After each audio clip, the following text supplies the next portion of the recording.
Well, hello everybody. How you doing? Dave Fennoy here, and it's another Ask Dave Fennoy Anything.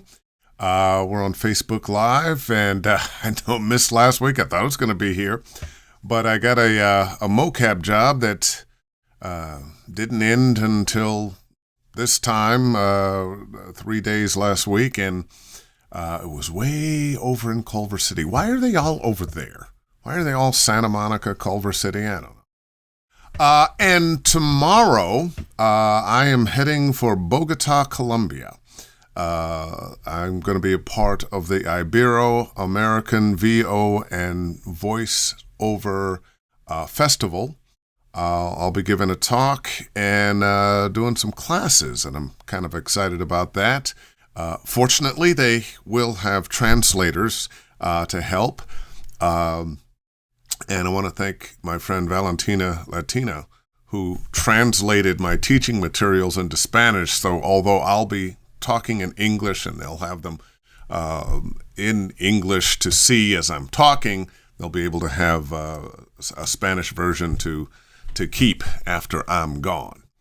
And speaking of that, while you get your questions together, because this is Ask Dave Fennoy Anything, so let's get some questions, okay?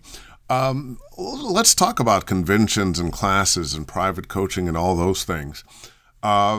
Something that I have noticed since I've been teaching. The people who have taken classes with me are generally taking some classes and workshops with other people in other areas as well. And those are the people that I see a little later on, might be 6 months, a year, 2 years, 3, whatever it is. Now they're working.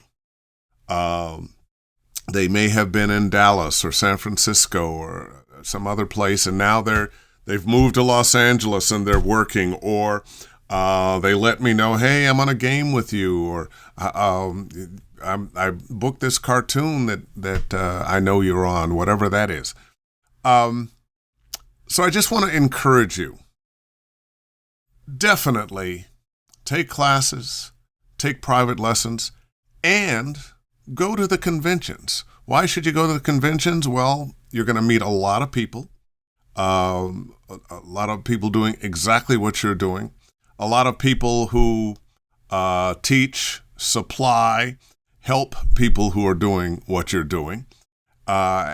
And once again, the people I run into at conventions, whether they're beginning, in the middle of their careers, they continue to work. There's something about the energies. There's something about the interest. There's something about putting in the effort and the exchange of ideas that is uplifting. And, we're all on this road. There's something about this business that what have you done for me lately? You can't just rest on your laurels. Just like you, I audition every day. Sure, I get some calls. Hey, Dave, we'd love to have you on that. Happy for it.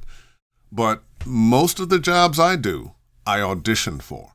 And for most of you in your careers, that's exactly what you're going to be doing, auditioning for your jobs. All right, and education helps. Hey, Mark, how you doing? Janet, what's going on? Teresa, Billy, Mukti, Gary, Nick, Hey, hello back at you in from Atlanta. Oh, you like my shirt? Oh, thank you. Jurassic Park. I should probably have a Jurassic World shirt on because that's where it is now, Jurassic World. Yvette Marvell, what cons are you attending? I will be going to Dragon Con in Atlanta this year. I kind of slowed up on some of the cons. My schedule gets kind of busy and don't want to do them all, but I really like Dragon Con. I like Dragon, now don't tell anybody, but I like Dragon Con better than Comic Con. It's about half the size, and it's more fan-oriented than corporate-oriented.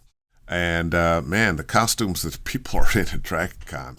I had the pleasure of being a judge on a World of Warcraft costume contest, and man, all these people made these costumes themselves. Sometimes they spent months. They were amazing, just amazing. The cosplayers out there, wow, they really get into it. And I remember my first reaction the first time I went to a con and I saw these people dressed up in these different costumes, and I was like, okay, what's wrong with these people? They're a little strange. And then I kind of realized, hey, they're getting in touch with their inner child. They ain't hurting nobody. They're having a good time. And you see a lot of families together in costume. And I kind of changed my tune from, why are these people doing it? You know, we could all stand to be a little less judgmental. Let's see. Hey, Alina. Hey, Eileen. Hey, Brent, Ellery, Doug, Mark. Lenan, how are you? Lenan Zager is joining me here. Not joining me, but just wanted to say some good words about you, Lenan. I was hearing some wonderful things about some classes that you're doing. So just a pat on the back. And why would I do that? Gosh, that could take some money out of my pocket for teaching. It so is not about that. It's one of the things I like about the voiceover community is we help one another. There are a lot of good coaches out there, and they're the ones you see all the time, as opposed to ones that maybe you haven't heard. Well, I'll put it this way. If you're interested in coaching with somebody, talk to them, find out what they do, how long have they been doing it, what's their track record. As a voice actor, of course, not all of us are voice actors. Some have been agents and casting directors and directors. But ask around. Find out who is sharing with you in their classes, in their private coaching, the real deal. There are some people out here that really don't have any business coaching. Lynn Zager is not one of those. She's one of the good ones. All right. Okay, Brent. Dave, how's it going? Much love from Vegas and TV. Looking forward to. Oh, okay. Well, that wasn't a question. Hi, Dave. Hey, Aaron. What's going on? Yeah. Sorry, I missed you. Good evening to you, sir. Love the hellos. Thank you so much. Where are the questions? Dragon Con is cool. We'll look for you there. You just want to hear me wax on philosophically or something about voiceover, because I can get esoteric on you. I can get very esoteric on you. Okay, well, I will, since we don't have any questions just at the moment. One of the banes of voiceover is the ready read. And everybody I know is trying to get rid of a ready read. If it's not a ready read, then maybe they came out of radio or news, and they've got that read that is just so perfect, and they know how to hit every word and stretch this out. It was a long time ago, and people really need to... And they wonder why they're not being booked. Our business does not live in a little bubble outside the rest of the world. The world right now has become very casual in a lot of ways, and we don't trust people who are just a little too silly. You know, that guy from the, hi, how are you? Come on in here. Have I got a deal for you? And they talk fast and you can't keep up with the numbers, and they look at you funny and well, if you don't take this deal, you must be a fool. We don't trust that person anymore. At any age, male, female. As a society now, we want to hear from somebody we relate to, somebody that is more authentic than professional. Doesn't mean they're not professional, but we don't want the feeling of we are being sold to. We want to hear from somebody who we trust, and we trust somebody who seems a little less polished these days. And, that's on a scale of from...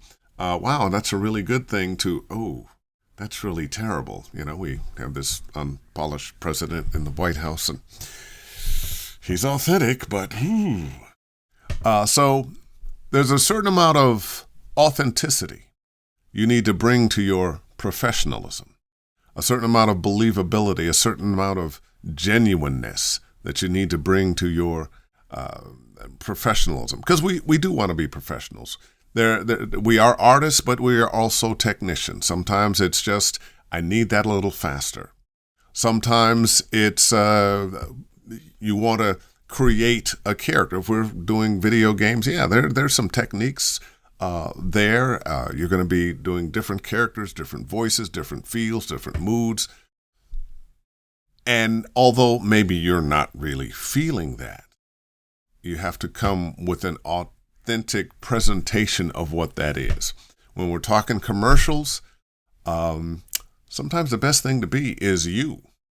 Even though maybe you don't eat at McDonald's, but you're selling McDonald's, or you don't drive this kind of car, but you're selling that kind of car, still be authentic. And authentic as a certain imperfection.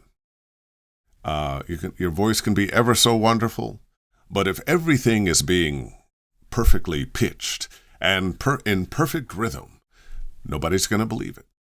So, when you're to get over readiness, one of the things I suggest, of course, read the phrases, not the words, and say it like you're just talking to somebody. I know, easier said than done, but that's what you want to do.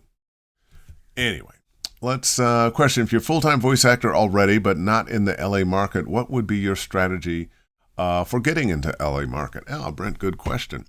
Well, one, you could move here. And if that is what you're going to do, what I would suggest is contact with agents here beforehand. Make sure you can get represented before you spend all your money. When you come, too, whether you come without an agent, with an agent, have some money saved up. This is an expensive town.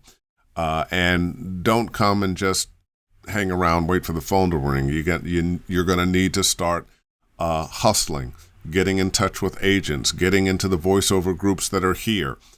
People are your best resource. You get in a workout group, a meetup group, a Facebook group that can offer you advice on who you can talk to, what classes you need to take. A lot of times classes are a good way to meet people you want to meet. There's a certain class of classes where you're meeting, say, directors. Well, it'll be that one night. It'll be a Thursday night at such and such a studio, and meet the casting director for Netflix or cartoons or Disney, whatever it is. And the reason you're going is not just to learn. You're going to show off to that casting director what you can do to get in that casting director's sphere of influence. You want to be one of the people that casting director thinks of. So that's what I would do. The first thing, again, I'll recap. If you can get an agent beforehand, get that agent. You may already be represented by an agent here. And talk to your agent about, this is what I want to do. How could you help me? Is there anything I need to know? Any people I need to talk to? What are good places to live? So forth and so on. And have a little money saved away. Oh, my daughter joined. Hello, Danielle. You're interested in getting shots at animation. Okay. Take the animation workshops. Get some private lessons in animation. I'm assuming that it's what you want to get into, but you're not getting in there yet. Or maybe you're doing animation, but outside of LA. Elena, what have you got? I know that improv classes are necessary in VO, yet they are. What are your thoughts on dramatic training? Both are very good. Both are very good. Improv is kind of to keep that brain going. So, it will spark ideas and thoughts and comments quickly. Acting training, I wouldn't call it dramatic training. I would call it acting training because sometimes it's comedy, sometimes it's drama. This is what we do. This is basically what we are. I typically call myself a voice actor. We are actors who present our voices for various purposes. So, yeah, acting classes are very good. Now, There's a difference between voiceover acting classes and on-camera acting classes. Same skill, so much alike. But the difference with us, with a microphone, is there's no costume. Typically, there's not another actor that you're working with. You have to create all of that in your head. There's no blocking. You have to create all of that in your head. And when you have just a copy of just the copy in front of you, just the words and a microphone, all too often we're just way too focused on the words instead of everything else that we're trying to get across.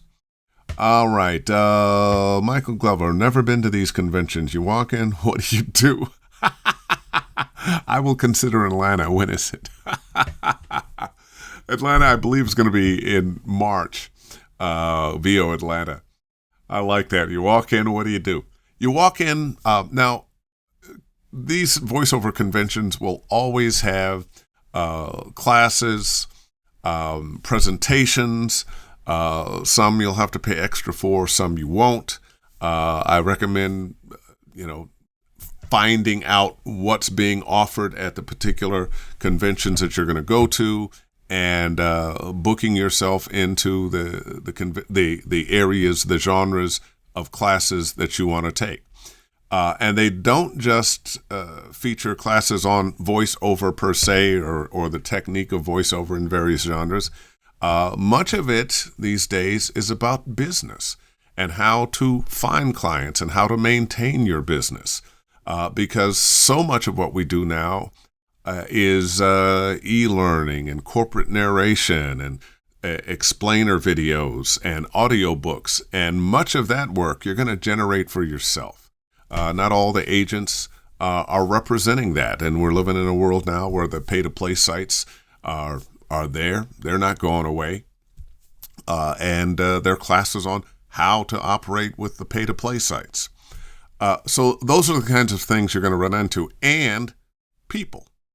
People are always your best resource. None of us know everything.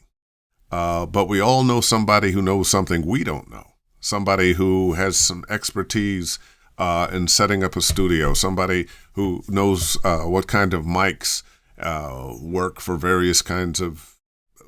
I'm making this up as I go along here. But people know things you don't know. You know things they don't know. We share information. We have somebody beyond the knowledge. You're in a group of people who are going down the same path you are, who have some of the same fears and doubts that you have. And sometimes what we need is each other to share, to lean on a shoulder, to pat on the back. When you book a gig and you want to tell somebody who's going to be excited for you, you want to tell a friend. We know Mom. Mom is all, oh, gosh, I heard this commercial today. Why don't you get on that commercial? Why don't you get in that show? Maybe Mom doesn't know, or Dad, or Uncle, or whatever, Granny. But the people at the convention, they're going through what you're going. They know. So when you walk in, Michael, say hello to people. Introduce yourself. Have some business cards. Oh, and that reminds me. People always ask me at conventions, oh, can I give you my card?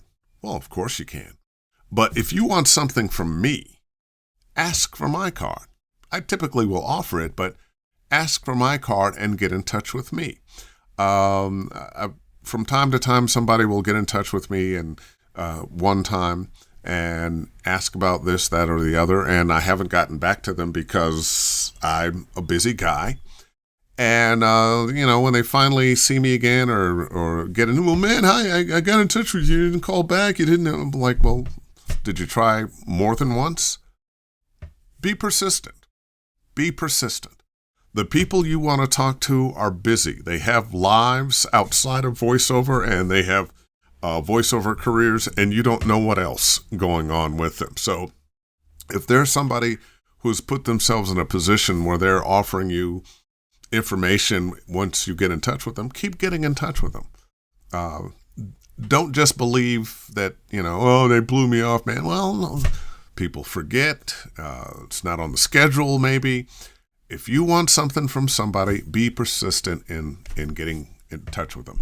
Lynn Anzayer, thanks, my friend. We do help and support each other. Love working with kids. You're also foul. Thank you. Mac McGee, as someone without any acting background and coming into this a bit later in life, also considering a limited budget, would acting classes or improv classes be a better place to start? I would start with the question, Mac, what is it you want to do in voiceover? There are a lot of people who are doing, say, promos or maybe narration that don't have the best acting chops in the world, and maybe they're not going to become animation voices or video game voices, but they can have a great career doing TV promos and narration and maybe some form of commercial. So you don't have to be the best actor in the world, but you do have to develop some skills for whatever genre of voiceover you're going to be working in. So my comment to you would be, A, what is it that you want to do in voiceover? And pursue that within voiceover, as well as taking some acting classes from time to time. Improv classes,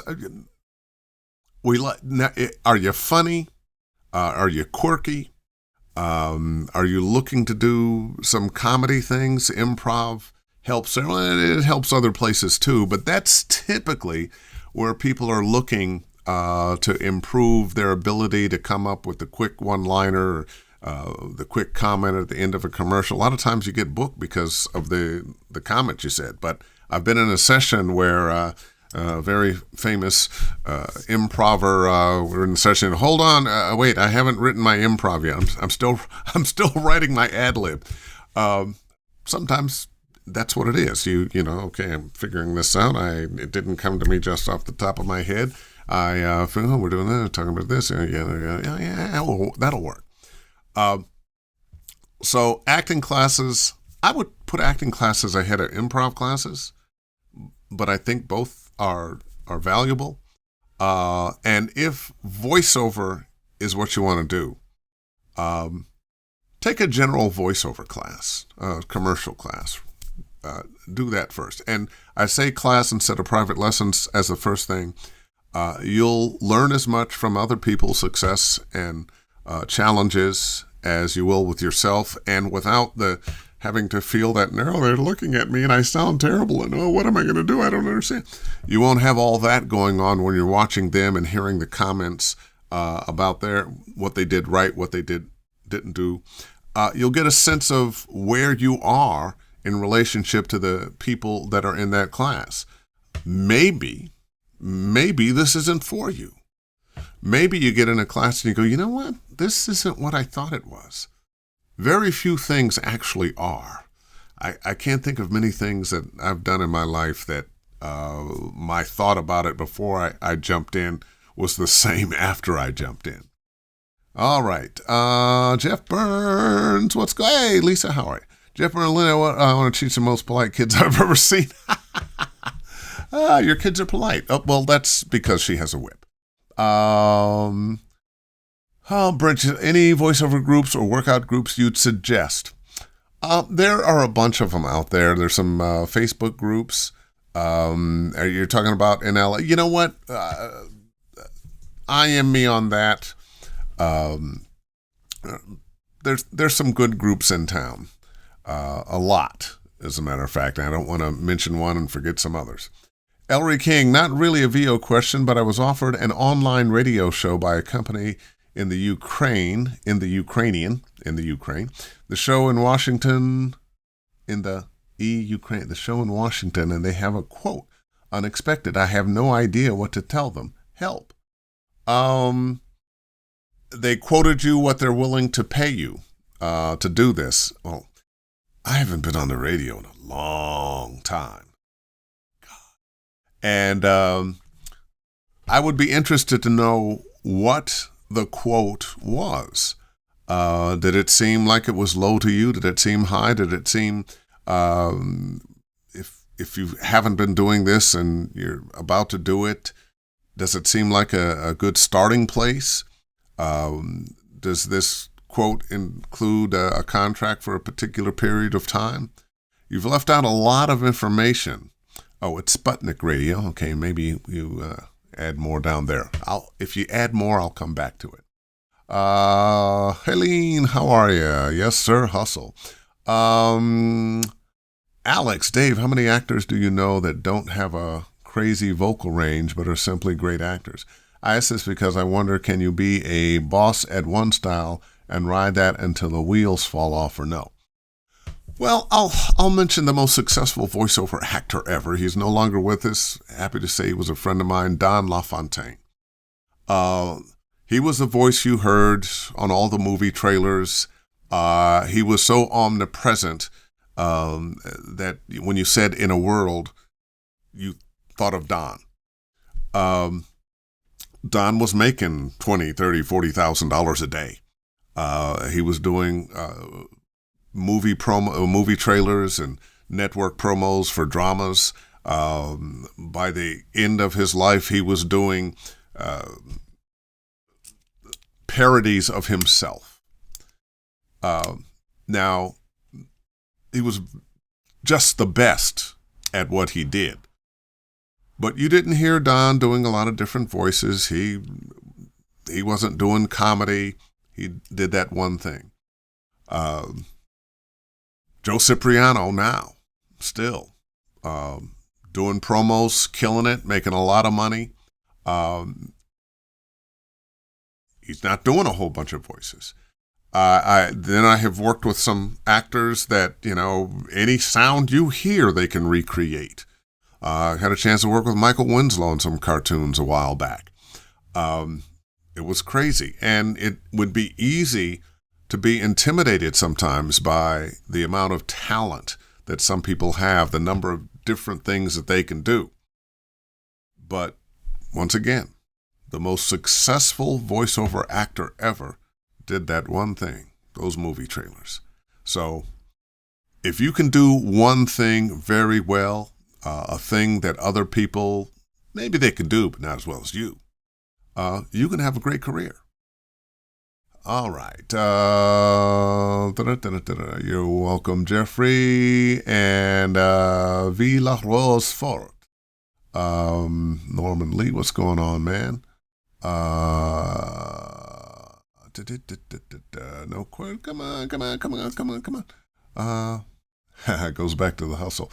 I love this. There are conversations going on with people between one another. It's great. Crystal Lee Brown, how you doing? I hope your thing went well. Meeting was amazing. Thank you so much. Studied and applied everything you knocked it out of the park. Oh, that makes me feel good. My mother used to tell me when I was coming up and I was being a musician and being an actor, and son, you should teach. And Mom, I'm not going to teach. Come on now, you got to grade papers at night and so forth.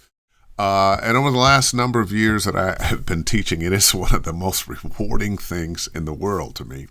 And few things make me feel better than somebody that I've been working with that got benefit out of it, and they're booking now, or they got an agent. Their demo is great. Their career that was stalled has taken off. So thank you, Crystal. I'm glad I was able to help. Good evening, Brandon Parks. What's going on? All right. Replying to Michael. I believe it starts March 26th. Oh, thank you. VO Atlanta, March 26th next year. And they left a link to it. So if you're watching here, you can find that.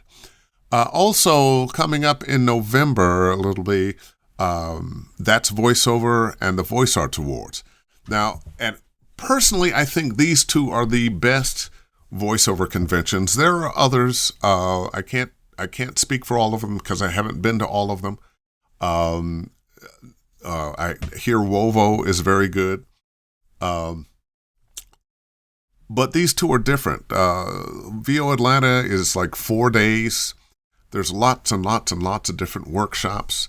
That's Voiceover is 1 day. And lots of workshops, lots of interaction, but they're different than one another. They're both very good. All right. They've not given me a quote. They want one from me. Okay, that's the question.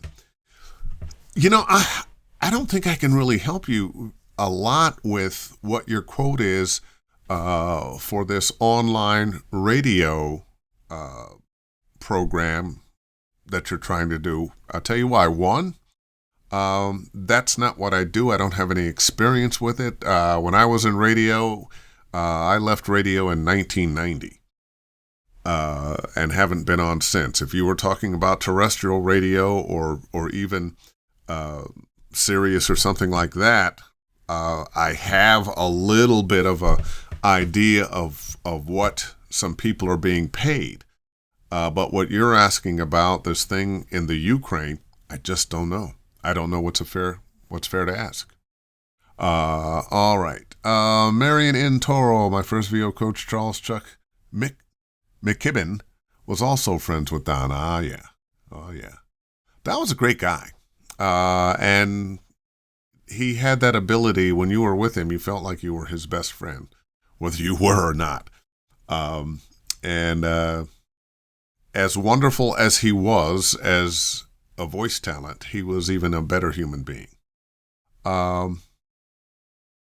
Okay. Hello. Will you be part of Steve Bloom teaching class in the future? Probably not. I would not be surprised if Steve and I ended up on some panel together. But no, I don't think I'll be teaching with Steve or Steve teaching with me. Now, I might get him as a guest on here and share some information. But once again, another great talent who has great information to offer. Someone was saying, for rates, have you tried the GVAA rate guide? I'm not sure that's going to be in there, but it's a good place to try. Jen Henry, I'm not sure I'm allowed to ask. Saw it on E3 stream, Minecraft Dungeons. Are you part of us bringing us that party? I am on Minecraft story mode. I'm going. There's a number of games that showed up at E3 that people have been asking me about. That individually I'll say yes, but collectively I can't tell you anybody here what's going on until they announce it. What percentage of video games these days are mocap? Do you think mocap will take over the triple console space, and traditional VO for video games will mostly be in MOBA, indie, and mobile? That's a very good question. I do a lot more just on mic than I do mocap, and I do a lot of games. That doesn't mean the games that I'm doing don't have mocap. One of the things that happens these days is you might have my voice voicing the character, and then you have someone much more agile than I am playing the part, doing the stunts, kind of like a stuntman, kind of like a double, who's doing the running, the jumping, the falling, the rolling around. That happens a lot. On this, the game I was doing last week, they were marrying those two things, so I was doing mocap and running my mouth. And a lot of those mocap artists that we don't hear but we see really are artists. It's when they're good, they're good. I'll talk a little bit about mocap now. It's changing so fast. If you took a mocap class a few years ago, they would tell you things like, okay, make your movements. Oh, there goes Clementine. Hey, Clem, how you doing? They would tell you things like, make your movements big and so they can see you. Well, the cameras are better, the lighting is better, the computers are better. You just act as if you were on stage. Of course, all the props are different because that's all going to be changed digitally. But just be you. Just be that character that you're playing in mocap these days. And it's going to turn out just fine. Will it take over? I don't think it's going away, but I don't think it's going to take over and everything be mocap. And mobile games are huge. When we talk about this biggest industry in the entertainment industry, talking about video games or interactive entertainment, more money than music and movies combined. It's huge. And a lot of that are the mobile games. When we look at who's playing now, one of the fastest growing demographics are women between 18 and 24 and women between 35 and 55. Go figure. A lot of that has to do with mobile games. A lot of it has to do with the fact that we have women developers now, women who are writing for games and games that are being directed at particular audiences. Video games are going the same way that movies have gone.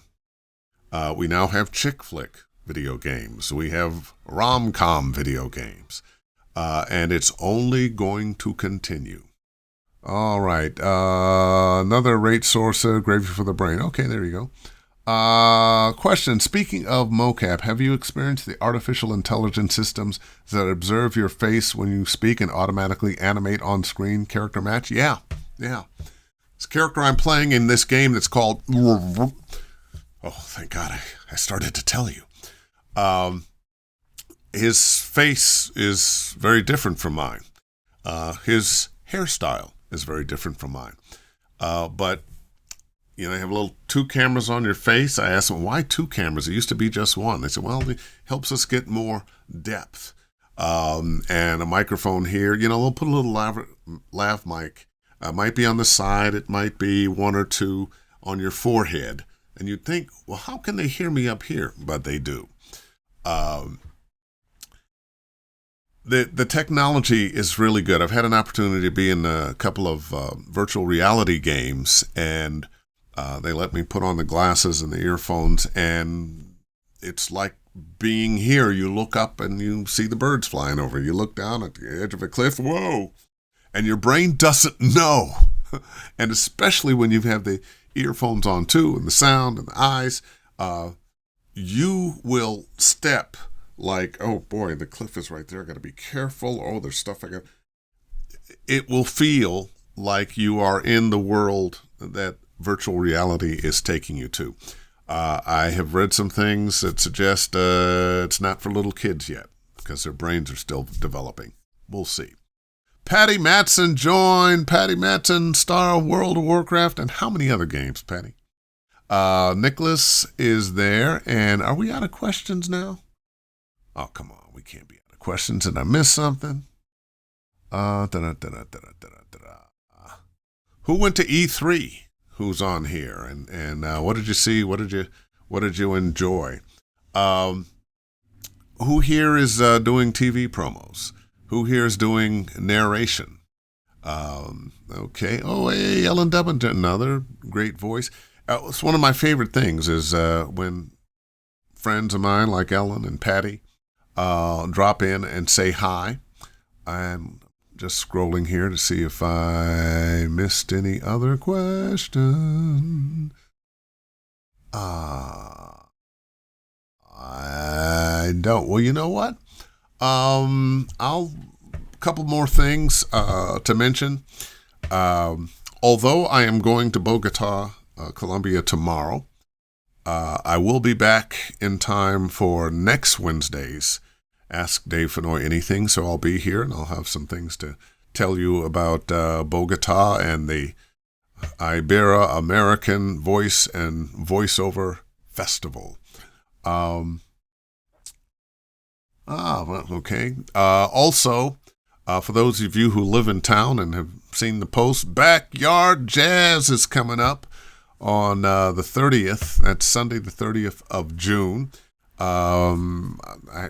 I'm fortunate to have some really wonderful musician friends who have played in bands like the Tonight Show Band, the American Idol Band, with Whitney Houston, with Mays, with Frankie Beverly Mays, I mentioned that, with Stevie Wonder, and others, and will come and perform at my house, and we raise money for the Watts Willowbrook Youth Symphony. We're going to be raising money for some other youth education programs, arts and music, and it's $50.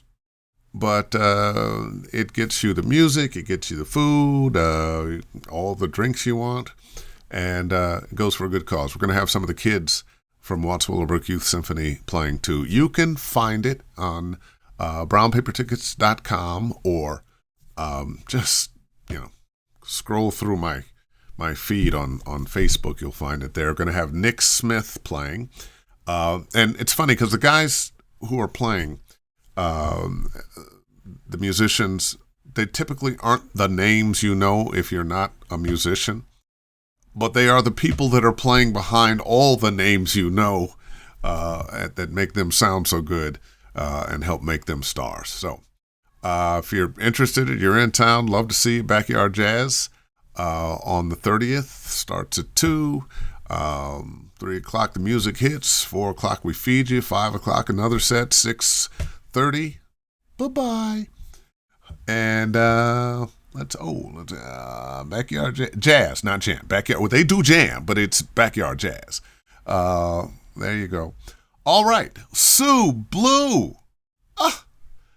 When I first came to town, some of my first cartoons were with Sue Blue. And she is one of the legendary cartoon directors in this town. I don't know if she is still teaching, but if she is, and you can get an opportunity to do some work with Sue Blue, you will be doing yourself a favor. That said, I will let you go. Hopping on a plane tomorrow. Wish me well. Going to Colombia. And something I found out. There's just kind of odd information. I was thinking, Colombia, it's down there near the equator. It's going to be hot. I better bring some hot clothes and some shorts and sandals. And then I said, well, let me see what the weather's going to be like. Apparently, Bogota, Colombia, being up in the mountains, it goes from a range of about 45 degrees to about 65 degrees. It rarely hits 70, rarely gets below 40. So it's going to be sweaters, jackets, long pants, and trying to stay warm because it also is cloudy and rainy from time to time. Anyway. Thanks so much. I'll be back next Wednesday, and hopefully I'll have a guest. I've been trying to get a buddy of mine on for the last couple of weeks, Tim Friedlander, and I think we're going to do it next Wednesday, and we'll have some good chats then. In the meantime, all the best. I'll see you. Bye-bye.